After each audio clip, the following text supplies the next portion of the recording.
Stock up on everyday essentials at Menards and save big money. We're your one-stop shop for pet food and supplies. Blue Buffalo dog and cat food is made with real meat and natural ingredients that your pets will love. Save big on Blue Buffalo pet food at Menards, America's #1 home improvement retailer for customer satisfaction, according to J.D. Power. Visit jdpower.com for details and menards.com for deals. Save big money at Menards. You're listening to the Archaeology Podcast Network. You are now entering the Pseudo-Archaeology Podcast, a show that uncovers what's fact, what's fake, and what's fun in the crazy world of pseudo-archaeology. Hello and welcome to the Pseudo-Archaeology Podcast, episode 143. I am your host, Dr. Andrew Kinkella, and tonight, the megalithic temples of Malta. Were they built by giants? No, of course they weren't. Because giants wouldn't do that. I think the giants should have unionized, and been like, I'm tired of you people using me for my superior size and strength, and I am not doing it. So yeah, here we are, my friends, doing the megalithic temples of Malta, which I think these are cool, man. These are pretty unique. And why am I doing this? Why am I choosing the megaliths of Malta this time? And it's because friends, I'm cheating. I'm cheating. And I know you would expect nothing more and nothing less from me than just being another cheater. And what do I mean by that? So every so often, because I'm like a TV star, I'll do these little documentary TV shows, right? Sometimes they're on the Science Channel, sometimes they're on the History Channel, sometimes they're on National Geographic. They're kind of everywhere. I may have told this story before. I can't remember because I'm just not putting enough effort in. I need to write this down. But anyway, I would say for a handful of days out of my year, I work on these various TV shows. They basically call me up because they need what's called an expert presenter, right? And I come in, and if you guys have seen any of these kind of shows before, you know how this goes. It's they'll have some sort of host and they'll talk about something. We'll talk about the ancient Maya. And then they cut to sort of this person, a talking head, basically, who will be like, you see, the ancient Maya pre-classic period started in 1800 BC, right? That kind of thing. I'm one of those guys. And so recently, I did some work for a TV show, which I have no idea when it will be out. I have no idea if they will cut me entirely. Behind the scenes of those talking heads, those expert presenter people, it's kind of funny because they basically give you a call and you shoot for a day, maybe 2 days. It just depends. And they basically give you I guess what we could call a script, but it's much more basic than that, right? It's not where I memorize lines or something. It's usually kind of a beat sheet where it's okay, for this shoot, we're going to talk about these 6 topics, and we want to talk about this, this, and this, right? And they'll give me that list, and it's up to me behind the scenes to get decently good at it, right? And that's where the whole, hey, you're a PhD archaeologist kind of comes in, because even though it might not be your area of expertise, like this one, megalithic temples of Malta, is it my expertise? No, but I think it's cool. And you can also kind of talk to other things, what kind of society would build this kind of stuff? What else was happening in the world at that time? How does this relate to other archaeological sites, right? That part. Those of us who do this, it's a tough but rewarding gig. But anyway, one of these that I was looking up was the megalithic temples of Malta. They wanted to go over this. And as I'm doing all my work, to kind of get decent at talking about this, I'm like, hey, I think I'm going to do 2 for 1. I think I'm going to use this for my pseudo-archaeology podcast because some of the stories that relate to this are very pseudo-archaeological, right? Now, in terms of doing the research what do I do? People ask me this, like, how do you, research for a topic? And honestly, I do it very similar to how you would. Like, what if somebody wanted you to talk about something that's within your area of expertise, but you don't know it specifically? Well, the first thing you do is like Google it, read like a Wikipedia entry or two on it. But then what I usually do is kind of look for a handful of articles that I know are real articles. And I think you guys know what I mean, right? That they're published by kind of reputable sources, that kind of stuff. And then I kind of go do a bit of a short but deep dive on the topic at hand. And that's what I did with the megalithic temples of Malta. I kind of went through it. And again, they're unique, man. They remind me a lot of Göbekli Tepe. It's the same kind of thing where these are structures they are megaliths. Mega is big, lith is stone, right? These are big stone structures. So they're made using really big stones. And while Göbekli Tepe, I think the earliest, they go back to like 9,500 BC or something like that. So we're talking like 11,000 years, right? Göbekli Tepe is old. Göbekli Tepe always wins for kind of the oldest ones of these. But the megaliths of Malta go back to like 3,600 BC, I think. So they're still, 5,500 years old, right? These are still older than the Great Pyramids and that kind of stuff. And I do believe that the Malta ones used to be thought of as the oldest of this type of structure before the Göbekli Tepe ones were found. So, what's the setup of these? What are these? So, okay. First, the island of Malta is in the middle of nowhere, you guys. It's in the Mediterranean, but wow, right? It's kind of between Europe and Africa, a little bit closer to Europe, right? But it's very, very remote. Now, it looks like, according to archaeology, that the earliest people to Malta got to this island around, I think they were saying 5,900 BC or so. So, we rounded up 6,000 BC, 7,500, 8,000 years, something like that, which in the history of the world is fairly recent, right? And these are likely people, I believe they're saying from the European side, from the Europe side, because it is a little closer to Europe. So these at that time would have been kind of early farming peoples, and that is what they did. So if you think of that, this is kind of an early farming culture, similar to Göbekli Tepe, right? I'm not saying there's a secret connection between Göbekli Tepe and Malta, because there's not. It's two different places in the world at two different times. But what makes them similar, it's kind of like convergent evolution. These are similar peoples with vaguely similar ways of life, farming, right?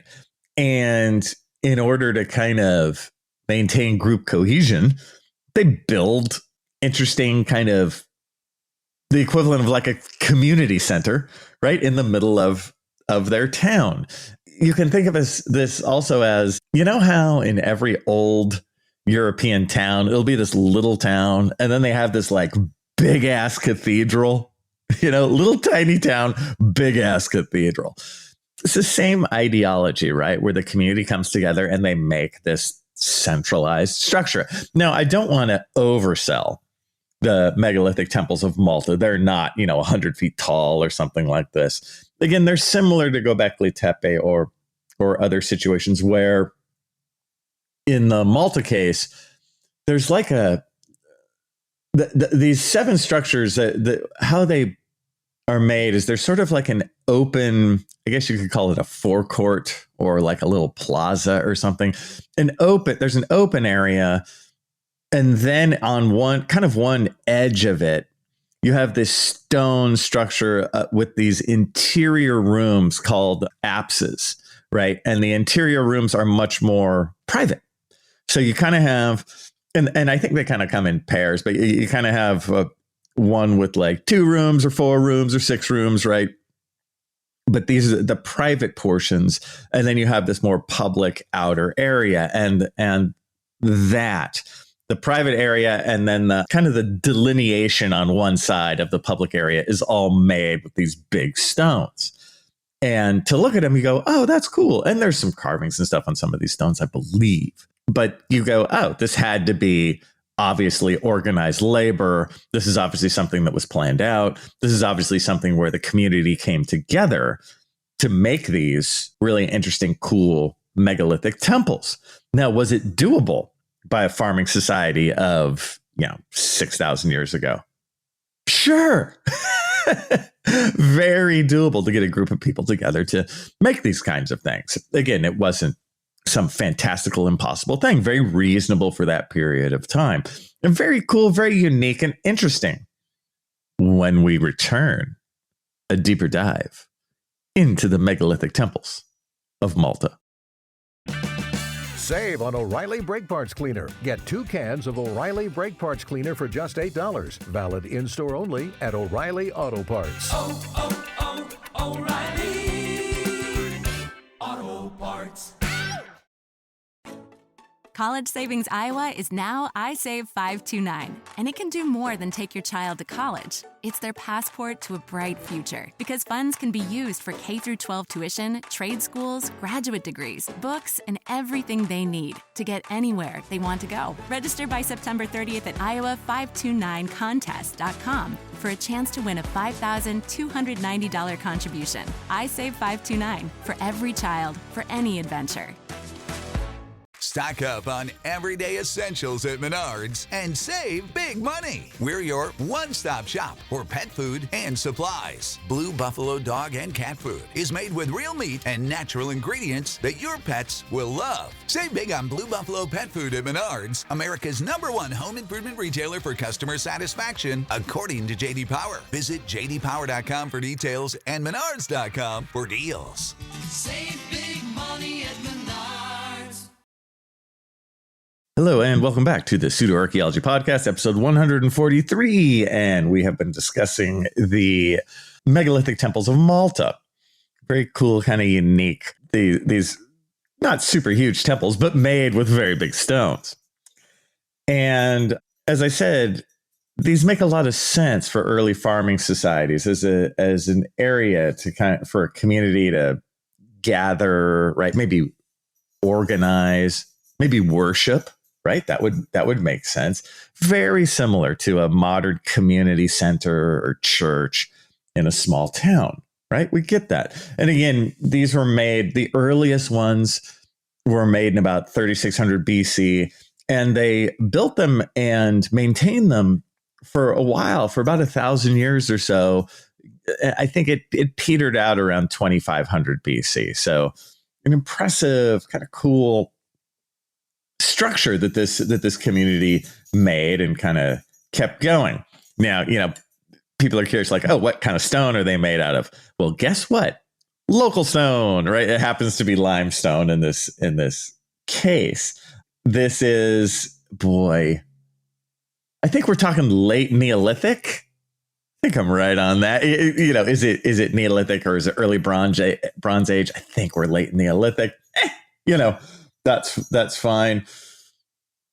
On Malta, while you have these temples, there's also like this cave thing, a necropolis that they call the hypogeum.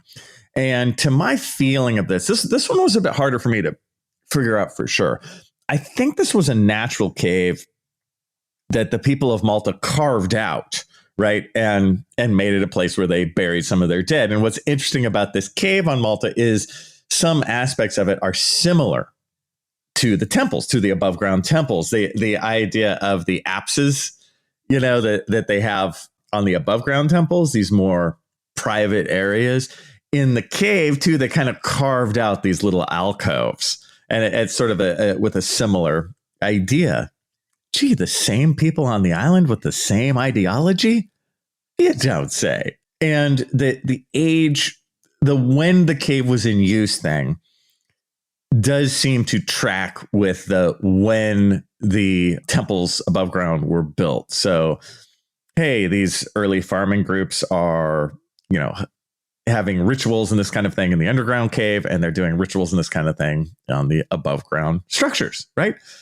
Makes sense. Which one came first? I don't know. I tend to cross-culturally see that stuff like this can often start in a cave because the cave is a natural structure, it's a natural formation, and then go above ground. But in this instance, I don't know. I could see it going either way. So with that, we just have this outline of this interesting situation that this culture does, right?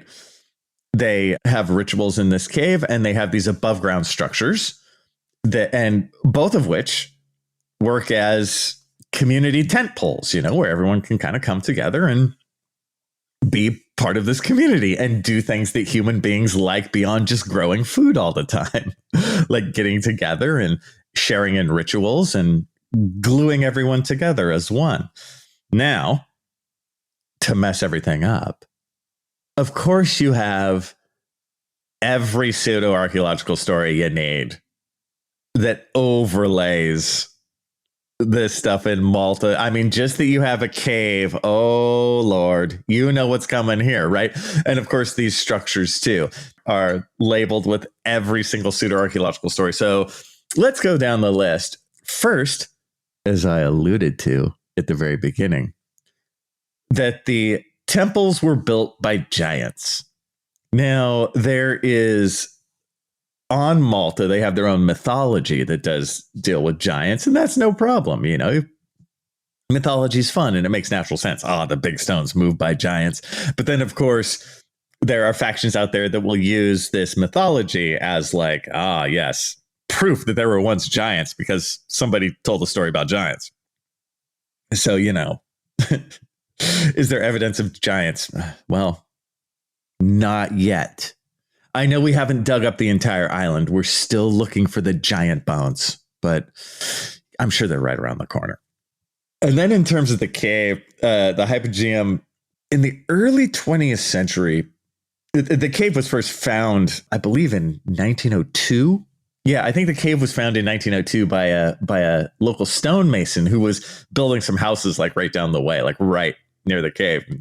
He stumbled across this cave. Ever since the discovery of the cave, now, yes, there are real archaeological aspects of the cave, like real burials and this kind of thing that you can find in the cave. But there were one or two people who just made up stories about what happened in the cave, and they've become these stories that never die, right? We deal with these in pseudo-archaeology all the time. The story that this person made up in 1906, it's obvious they made it up in 1906, but nobody will kill it. One of them is just that a group of children got lost in the cave and died. Like a group of children just got lost in the cave and never were heard from again. And this story just spread, and it just became known as like, oh my God, you guys, do you realize that like a group of children died in there once? And it makes sense to not really go any further in that story, because something like giants, that's bullshit, right?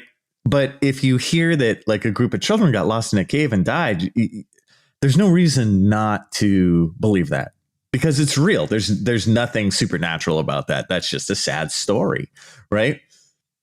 It turns out it's totally false.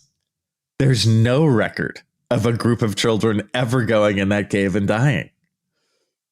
We think what happened, and we can't be sure, but you could see how a handful of parents could just like tell their kids, shortly after this cave is found, and the kids all want to go play in it. Like, hey, you got to watch out. Somebody died in there, right? Would I do that to my kid? Would I lie to them? Oh, hell yeah. I feel sad for my children. I've really destroyed their brains with the lies I've told in order to keep them safe. But it just becomes a thing, right? I thought that was fascinating because it's totally believable unless you dig a little deeper. But then beyond that, there's stories that like strange people have come out of the cave. They were all either dressed in white or all had white hair. It depends on who you ask. It's just like any other kind of mythology. It's going to change over time. Mysterious sounds were heard emanating out of the cave. Yeah, okay. But of course, there's no evidence for any of this kind of stuff. The overwhelming evidence is that a certain person or two made these stories up at a specific time. But, that's what you get with this kind of stuff. Now, of course, the cave has its silly stories because it's a cave, and any other cliche cave story has been slapped on this one. Is it aligned to a certain thing? Did a certain ghost come out at a certain time? Is it haunted? It's going to be yes to all of these things.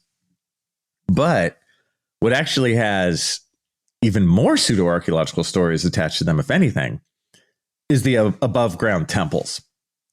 And when we return, the pseudo-archaeology of the megalithic temples of Malta. College Savings Iowa is now iSave529, and it can do more than take your child to college. It's their passport to a bright future, because funds can be used for K-12 tuition, trade schools, graduate degrees, books, and everything they need to get anywhere they want to go. Register by September 30th at iowa529contest.com for a chance to win a $5,290 contribution. iSave529, for every child, for any adventure. Hello, and welcome back to the Pseudo-Archaeology Podcast, episode 143, I believe. What if I get that wrong? Oh my God. You'll be very confused. So we have been discussing the megalithic temples of Malta. They're kind of unique. They're kind of Göbekli Tepe-esque in their kind of overall feel. And it makes sense because this is an early farming population who's building kind of a centralized structure where the community can get together. So in terms of the pseudo-archaeology, the fake stories that have been slapped onto this thing, there's quite a few. And first, one of the more foolish ones has to do with alignments. Now, I'm always very shaky about alignments in archaeology because you can align anything to anything. So even in real archaeology, when we're talking about alignments, like in the Maya world, there's a thing called an E group where there's basically there's one main pyramid and then there's a secondary pyramid to the east, and that secondary pyramid has kind of three smaller little pyramids on top, and these three small pyramids will align to the equinox and to the winter solstice and to the summer solstice, right? That's the thing. Now, on some of these, you can really see it, meaning if you're standing on the big pyramid, that you can see these alignments. And some of those you go, okay, yeah, that's sure. But some people started to see E groups in the Maya area like everywhere. And it's like, no, right? They got to be specific. They got to really work. They got to be really exact. I've seen this in my just work in archaeology over the years where real archaeologists are trying to sort of prove alignments. And sometimes it's true. Sometimes I go with them, but I'm always a little hesitant because this is one of those moments where if you want it to be true, your wants and feelings can trump the data, right? It's got to be really good for an alignment. And of course, the stuff in Malta is not. Now, for basic alignments, for stuff like winter solstice, summer solstice, that kind of stuff, you can find stuff like that and be fair with it. You're like, oh, okay. That's honestly, for ancient people, it's not that hard to do, right? I'm not throwing ancient people under the bus, but I am saying it's like on the day of the winter solstice, if you just bust out two stones and you put them in a line with the winter solstice and you stand behind those two stones, you go, hey, look, these two stones are in alignment with the winter solstice.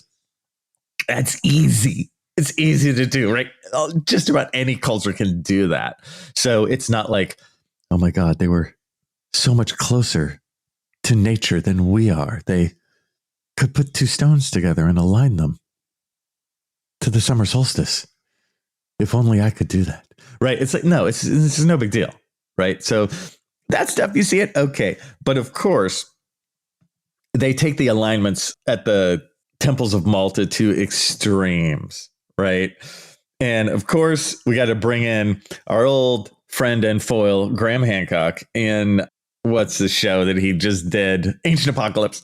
In Ancient Apocalypse, he goes to town. I think it's episode 3 on Malta. He visits it and he starts to talk about the alignments, and he shows this image. You're like, what are you doing? Where like all of them across the entire island are all aligned, whatever. I didn't even get it. I'm like, whatever, dude.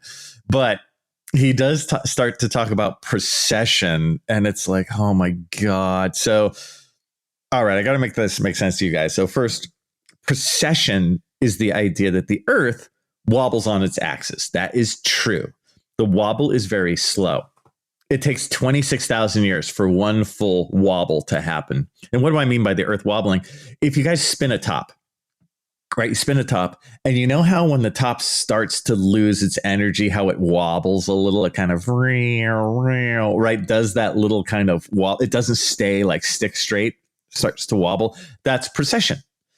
And so the Earth does that. The Earth spins on its axis, but it also wobbles really slow. What that means is currently the North Star is directly right on north, right? It won't be in a couple thousand years, and it'll take another 26,000 years for it to get to be straight back to the North Star, right? There's a little wobble there. There's a little change. It means the stars in the night sky won't line up exactly how they always are. It'll change a little bit, but then get back. It's, of course, very, very slow. We're talking a 26,000 year, and it's not like the stars get completely out of whack. They just picture that north pole of the Earth just wobbling just a little, right? That just means that it basically does the equivalent of it draws a little circle right at the very northernmost part of the night sky. So because we're on the Earth and we're looking outwards, we're shifting all the stars just a little bit in terms of where they're going to rise on the horizon at night, right? Because we're just a little planet. The stars don't give a shit about us. So anyway, and you're like, precession? Sure. This is classic pseudo-archaeology. Is there a thing called precession? Yes. Does it take 26,000 years? Yes. Now, what Graham Hancock is saying, though, is that the temples of Malta were actually not built in 3500 BC. They were built 11,000 years ago. You know why he needs that? For his same old tired, stupid, complex civilization at the end of the last ice age, right? He's going to be like, yeah, so this was one of those super centers, and Göbekli Tepe was one too, you know, and they all work together across the Earth. Oh, this same old foolish bullshit, you know, right? Aren't you tired? Like, even for you guys, I'm like, are they tired of me saying this? Maybe they don't like me anymore. So he's like, look, this stuff on Malta has actually been here for like 11,000 years. And I can prove it because these pyramids align to Sirius. Some of them, you know, they align to where Sirius would have been like 11,000 years ago. Sirius is the brightest star in the sky. Sirius is the dog star, right? Sirius is right below Orion. If you look in the night sky, you're like, what is that really bright star? Is that a planet? No, it's Sirius. It's the brightest star in the night sky.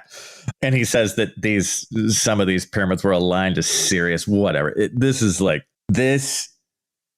is seriously a waste of everyone's time. You know what I mean? This is a classic pseudo-archaeology story where it's just some bullshit story. As you've seen in pseudo-archaeology, it's always story first, data second, right? We in real archaeology go the other way. We go data first, and then we tell the story that the data is telling us, right? Graham Hancock has a story he has to prove. This super civilization at like 11,000 years ago. So he's like, oh, this place in Malta that I need for my story. I'm not going to listen to any of the actual archaeology where everything dates to like 3,500 BC. It's like, no. It's 11,000 years old. He just throws that out there. It's just 11,000 years old because it has to be. Because it has to align to Sirius. What? Okay. Right? It's just so tired. Like, aren't you tired? Isn't it a bummer when these pseudo-archaeology stories, they just don't even deliver? You know, you're like, man, if you're going to tell me a bullshit story, at least at the end, I want to go for a ride. You know, I want to hear some cool stuff. I want to be like, oh my God, wait, and then what happened at Malta? Well, you see, actually, it's aligned to Sirius. What?